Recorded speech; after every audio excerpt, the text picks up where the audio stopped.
سيداتي آنساتي سادتي، مساء الخير.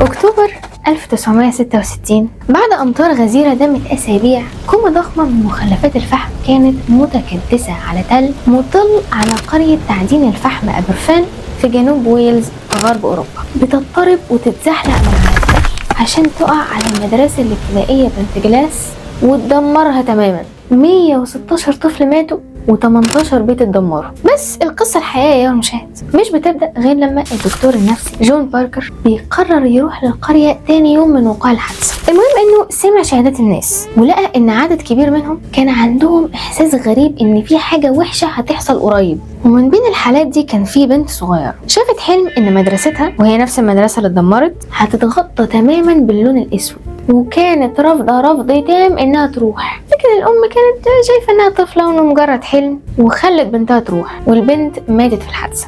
باركر مسكتش وراح اتصل ببيتر فيرلي اللي بيشتغل في صحيفة ايفنينج ستاندرد، وقال له انا عايز تقارير عن الناس اللي في القرية كلها عن اي رؤى بتتعلق باي كارثة في ابرفان. وجالهم بعد كده 76 رد بناس فعلا كان بيجيلهم شعور بالضيق او الحزن قبل وقوع كارثة. جه باركر وقال حلو قوي، وراح هو وفيرلي واسسوا المكتب البريطاني للتنبؤات في 1967، وكان الهدف منه هم انهم يجمعوا كل الحدس والهواجس والتنبؤات والاحلام من عامة الناس قبل وقوع اي نوع من الكوارث. واخد كل ده وبدأ يحطه في تصنيفات: كوارث في الجو، كوارث في العائلة الملكية، كوارث في الفضاء. وكانت تقارير المساهمين بتتسجل على نماذج وتتختم بتاريخ وتتحط في واحدة من التصنيفات اللي عملوها، وبعدين يحددوا إذا كان حدس الناس دول بيتطابق مع أحداث العالم الحقيقي. بعد كام شهر اتضح إن 2 من المساهمين، ألان هينشر وكاثلين ميدلتون، عندهم حدس دقيق جدا.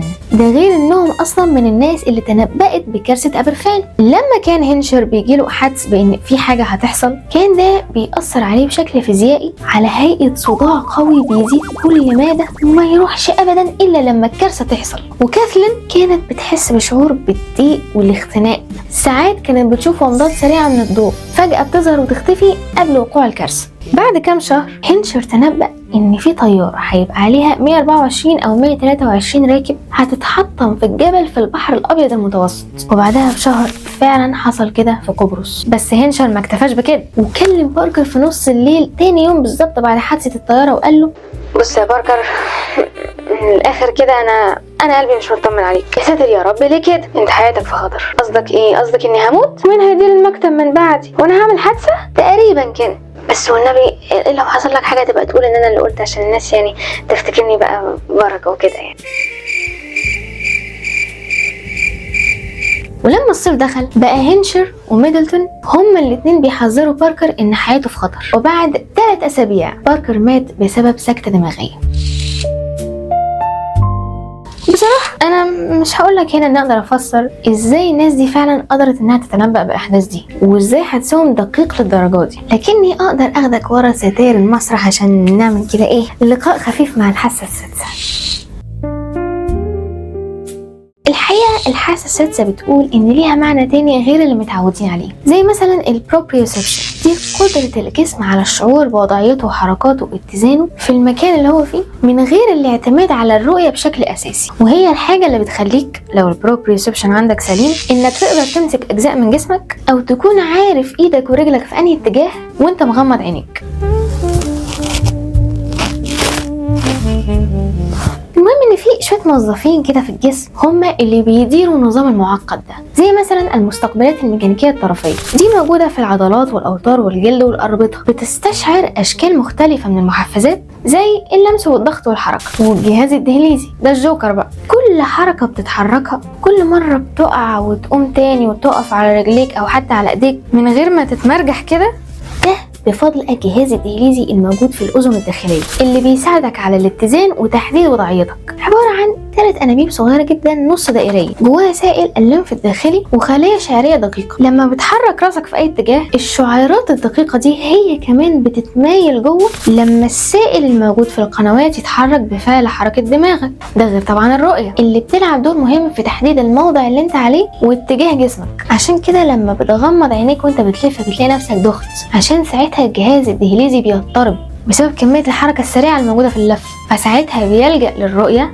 عشان تساعده انه يحلل كمية المعلومات الحركية. فلما العين تبقى خارج الخدمة تدوخ، وبعد ما بتبطل تلف ممكن تحس بالقيء. ده بسبب ان السائل الموجود في القنوات دي بيفضل يتحرك فترة قصيرة حتى بعد ما بتقف. كل الموظفين دول بيشتغلوا مع بعض عشان يبعتوا اشارات للدماغ الباص بتاعهم، ويقوم مدي تعليمات للجسم بانه يتحرك بطريقة معينة بحيث يصحح وضعيته. ده غير الانتروسبشن الاحساس الداخلي، ده بقى استجابتك للاشارات اللي بتيجي من جوه الجسم سواء بوعي او بدون وعي، زي الجوع والعطش والشعور انك محتاج الحمام. فلما تحس بجوع تروح تاكل فتشبع، فجسمك يحس باتزان ويبطل يبعت اشارات. وبعدين الاشارات دي كمان ممكن تاثر على مشاعرك، فلما مثلا تكون في موقف بيهددك وقلبك بيدق بسرعه هنا هتبدا تحس بالخوف والتوتر، وتلقائيا مود الفايت اور فلايت يشتغل، فتحدد قرارك الجاي هيكون عامل ازاي. ببساطه بيستشعر مستقبل حسي داخلي جوه الجسم في اي خليه عصبيه اشاره معينه تتبعت من خلال مسار الياف عصبيه للدماغ لمنطقه اسمها المهاد. الدماغ يفك شفرتها ويترجمها بشكل يتفهم ويديك الخبر. انت بقى تحدد هو حلو ولا وحش، في تهديد ولا لا، ولو محتاج انك تاخد قرار، زي مثلا انك خبطت صباع رجلك الصغير كالعاده في الكومودينو فتاخد قرار انك تنط من مكانك من الوجع وتتكلم 7 لغات في نفس الوقت بشكل لا ارادي. لكن بعض الاضطرابات زي القلق ممكن تخليك تدرك ابسط الاحاسيس الداخليه على انها تهديد فظيع، وده ممكن يؤدي لتفاقم الاعراض وزياده التوتر. فرط الحساسيه في الشعور بالاحاسيس الداخليه والتوتر المستمر وفرط الوعي او اللي اسمه فرط اليقظه، ده ممكن يحفز بسهوله انظمه كشف التهديدات في الدماغ، وطبعا ده بيخلي الجهاز العصبي في حالة توتر مستمرة. ده برضو ممكن يؤدي للإفراز المستمر لهرمونات التوتر زي الكورتيزول، وده اللي بيحصل مع حالات زي الفايبرومالجيا او داء الامعاء الالتهابي. ولما بيكون اصلا في مرض مناعي كامن او التهاب مزمن بيخلي الاشارات الحسيه حاده جدا ومؤلمه، فتزود الضغط النفسي والتوتر وهكذا. ساعات الموضوع بيكون العكس وبيبقى الشعور بالاحاسيس الداخليه صعب او ضعيف، زي مثلا انك ما تقدرش تحدد لو كنت محتاج تدخل الحمام او لا. عارف انت ساعات لما تحس انك هتموت وتدخل الحمام ولما تدخل في الاخر تطلع نقطه. وفي حالات الاكتئاب بيكون صعب تحديد الاحساس اللي بيهدد بوضوح زي الالم الناتج عن اصابه، او ساعات في التوحد بتكون دقه الادراك الحسي الداخلي قليله زي عدم القدره على تنظيم المشاعر او التعبير عنها، او صعوبه في تحديد احتياجات الجسم زي الجوع. لكن برضو الحاسه السادسه بتتخذ مسار تاني في الحوار اسمه الحدس، وبتقول ان الحدس جانب اساسي من الطبيعه البشريه عشان هو وسيله تكيف ووقايه. يعني مثلا احنا لما نشوف غيوم معبيه في السماء تلقائيا بدون تفكير كتير بنعرف انها ممكن تشتي قريب، فلو انت محتاج تنزل هتكون عامل حسابك على انها تشتي عشان تحمي نفسك من المطر. لما تسمع صوت الناس اللي في القهوه تحت البيت فجاه زعقوا يبقى جبنا جون، يبقى فوزنا رغم انف الجميع من غير تفكير كتير او تحليل دقيق للموضوع. بديهي. بس ايه اللي خلاه بديهي؟ ايه اللي خلانا اول ما نشوف حاجه معينه نستنتج على طول حاجه تانية من غير تفكير؟ في الواقع عالم النفس دانيال كانمان قال لنا ان احنا عندنا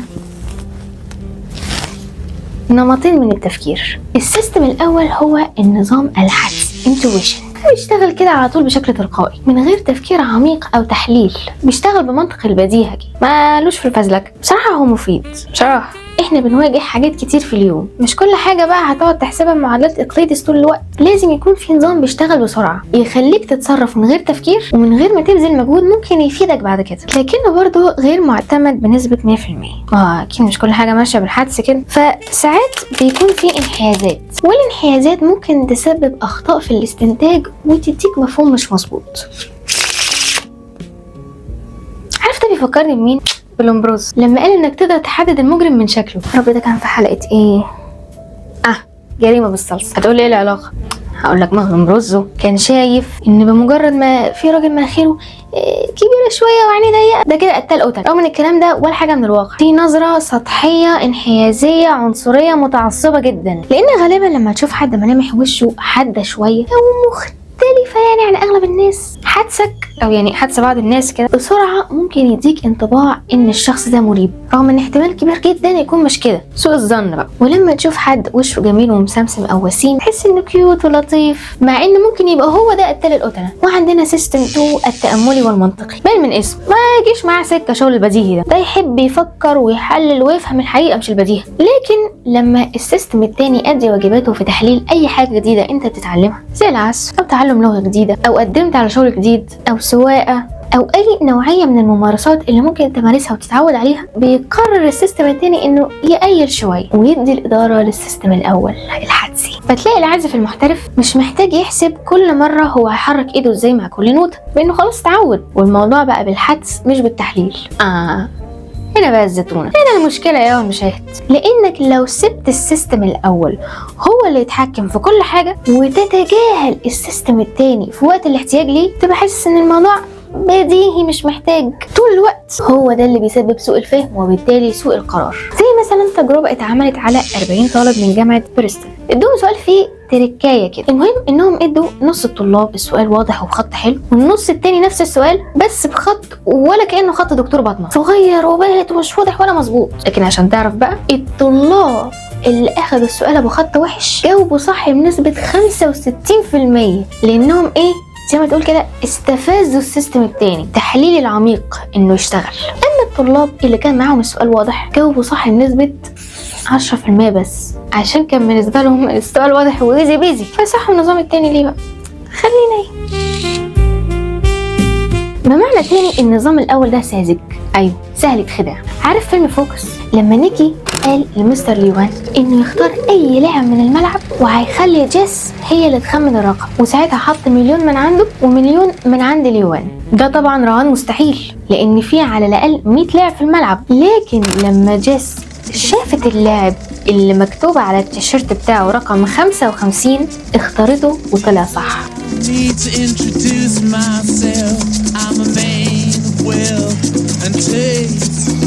Number 55. I was ready. I'm right. Yes, you're right. لان في اليوم ده نيكي كان طول الوقت حاطط رقم 55 في كل حته حوالين ليوان باتفاق مع عصابته، حتى اللاعب اللي كان في الملعب واختارته جيس ده عضو من العصابه. فبشكل تلقائي من غير ما ليوان يحس، عقله الباطني كان بيسجل رقم 55 في كل مره يشوفه بس من غير ما يديه اهتمام. فلما ظهر له اللاعب ده في الملعب بنفس الرقم، هنا اختياره ليه كان بشكل لا واعي، كان بشكل حدسي. لكن برضه عشان اقولك فرط استخدام السيستم التاني ساعات كده بيبقى مش مفيد، فتلاقي السؤال في الامتحان سهل ومباشر وجميل ومفيهوش حاجه، وبرضه تحس انه فخ، وتجبر سيستمك التاني انه يشتغل، فغصب عنه يحاول يحدد اي نمط مخفي في السؤال ملوش اي 30 لازمه ومش حقيقي اصلا، فتروح حلل السؤال غلط في الاخر. الحدس زي ما قلت لك هو نظام تلقائي بيشتغل بسرعه، بيستنتج بسطحيه على حسب الذكريات وانماط الاحداث اللي المخ خزنها وحللها قبل كده بالسيستم التاني، وبيقارنها بالمعلومات الجديده المشابهه للقديمه. بتقول لنا بريتني أستروم اخصائيه العلاج النفسي في مركز OC ريفايف ان عقلنا الباطني بيلتقط اشارات دقيقه العقل الواعي مش بياخد باله منها، وان الاشارات دي بتتراوح بين شكوك وحدس غامض لاحلام كانها بتتنبأ باللي هيحصل، وغالبا بنكون مش فاهمين ليه بنحس بكده او ازاي، في حين عقلنا الباطن بيبقى سيد العارفين اللي سايبنا ضايعين. والموضوع بيختلف في اعراضه، ممكن فجاه تلاقي نفسك حسيت بعدم ارتياح، صدرك ضيق كده، قلبك مقبوض، مزاجك وحش من غير سبب واضح، او شعور غريب كده في امعائك، الجات فيلينج ده لو حدسك سلبي. اما بقى لو حدسك ايجابي ممكن تحس براحه غريبه فجاه كده او حماس، تحس ان الجاي احسن والحياه بقى لونها بامبي، او تحس ان في حاجه حلوه هتحصل قريب. ليه؟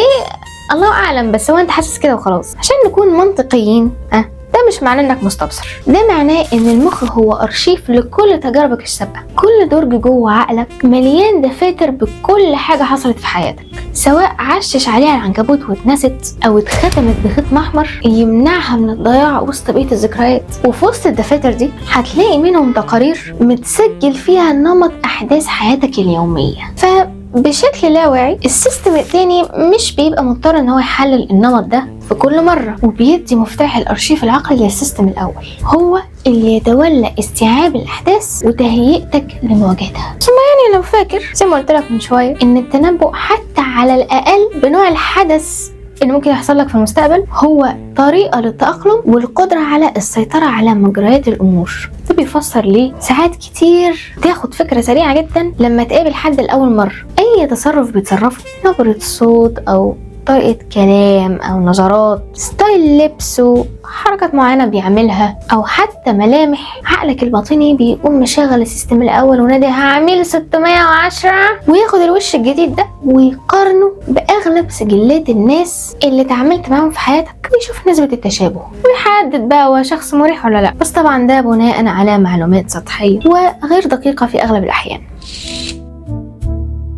طبيعة البشر انهم بيخافوا من المجهول، هما كده. فبما ان المستقبل مجهول، كونك قادر تحس ايه اللي ممكن يحصل فيه، دي وسيلة للاستعداد وتهدئة الخوف اللي دايما مستخبي جوه دفاتر عقلك. وده برضو نفس السبب ليه كتير خوفهم من المستقبل على مر العصور قبل تطور العلم وبعده كانوا بيلجأوا للدجالين والعرافين اللي بيدعوا انهم مستبصرين وقادرين على رؤية المستقبل، فيقوموا مستغلين نقطة ضعف الانسان في الخوف من الغامض ويعملوا نفسهم بيتكلموا قريبهم حظلوط الجن طبعا، ويدوك بقى جميع انواع الاحداث الممكنة اللي ممكن تحصل، او اللي اسمها تأثير بارنوم، يخلوك تحس ان الاحتماليات العامة العادية الممكنة جدا هي حاجة خاصة بيك انت وهتحصل لك انت، فيحسسك ان النور اللي بيدلك في طريقك الطويل الضلمة اللي ملوش اخر، كأنك كنت سايق عربية من غير فرامل وهم ادوك الفرامل. فتلاقي واحدة في العشرينات بتشتغل او بتدرس كل يوم في الشارع، تروح للعرافة فالعرافة تقول لها فنجانك يا شاب.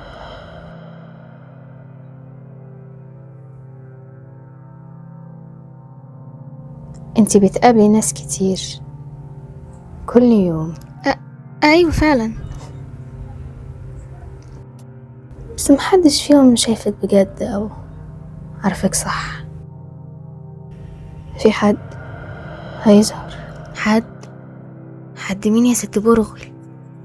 مش عارفه، اسمه احمد او محمد ويمكن عمر، المهم ان اسمه في حرف ميم. والنبي صحيح يا ست برغل؟ ايه ده، في ايه؟ انتي مستنية حاجة من زمان. في ايه؟ شفتي ايه؟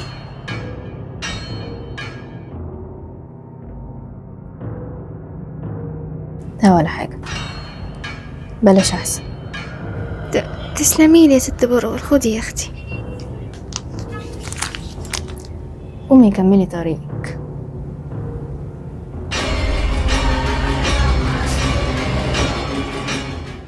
ولكن للأسف بعض الناس بتصدق وبيمشوا وراء الأمان الوهمي اللي الكلام بيمدهم بيه، والمستفيد هو اللي بيدعي الاستبصار. زي بالظبط برضو ما بيتم استخدام نفس الفكرة في السياسة، تلاقيهم يقعدوا يضربوا أخماس في أسداس ويدوا تقارير بأوضاع البلد واللي هيحصل في المستقبل من تطور واقتصاد ومشاكل أو حروب، وإنهم بيتجنبوا عواقب فظيعة جاية، في حين إن أغلب الكلام ده بيكون مش حقيقي أو مبالغ فيه، لكنه طريقة للسيطرة بتفرض على الناس بشكل غير مباشر فكرة معينة تجاه حاجة معينة، بحيث بعد كده تفكر بحدسك اللي تغذى بالمعلومات دي مش بعقلك، فيكون عندك انحيازات حدسية وفكرية. زي برضو الناس اللي بتدعي قراءة الأفكار أو السحر اللي بيبهرك ازاي قدر يعرف انت بتفكر في أنهي رقم من غير ما تقوله. هو في الواقع ما قراش أفكارك فعلا، لكنه أجبرك انك تفكر في حاجة معينة بطريقة غير مباشرة، وبالحسبة الصح بيطلع الإجابة. في الحقيقة الحدس بيتخذ مكانة الVIP من جانب الستات، وبصراحة هم مظلومين من الناحية دي لأنهم مش مفهومين كويس. فتبقى قاعد عادي في أمان الله مفيش حاجة، وفجأة تلاقيها قلبت وبتسألك كنت فين؟ انت بتكلم مين؟ انت ما بقتش تحبني. مش عشان هي نكدية زي ما بعض الناس كده بتقول، لكن علشان المرأة في اغلب الاحيان بيكون عندها حدس قوي. اللوزة الدماغية والقشرة الجبهية دايما تلاقي نشاطهم عالي عند الست، ودي المناطق المسؤولة عن معالجة المشاعر والذاكرة والوعي والتفكير المنطقي. المنطقي عشان محدش جميل كده يجي يقول اصل الست نص عقل ولا بتفكر بمشاعرها. ده غير ان دماغها اصلا في عدد كبير من الوساط الكهربائية، وده بيمنحها كفاءة اعلى وبيساعدها على تفسير البيئة الاجتماعية اللي هي فيها. دماغ الست دايما في حالة من النشاط المتزايد عن الراجل حتى وهي نايمة. معالجتها للمعلومات دقيق ومعقد مش سطحي، وطبعا ده شيء نسبي، ولذلك بتتمكن من رصد اشارات دقيقة جدا ممكن ما تبانش بسهولة، ولو تغير طفيف في نبرة الصوت او نظرة العين، حركة مش مقصودة بصباع رجلك، بتلاحظها وتترجمها في عقلها ب5000 شكل ممكن في الثانية. فممكن يبان لك انها بتأفور وان مفيش موضوع، لكن في الحقيقة هو فيه فعلا، لانها قدرت تحلله باكتر من شكل بسرعة. برضو الاستروجين من الهرمونات الرئيسية اللي بتمنح الست قوة في حدسها، عشان ده بيعزز الترابط بين فصين الدماغ، فبالتالي بيدي تكامل بين المنطق والعاطفة.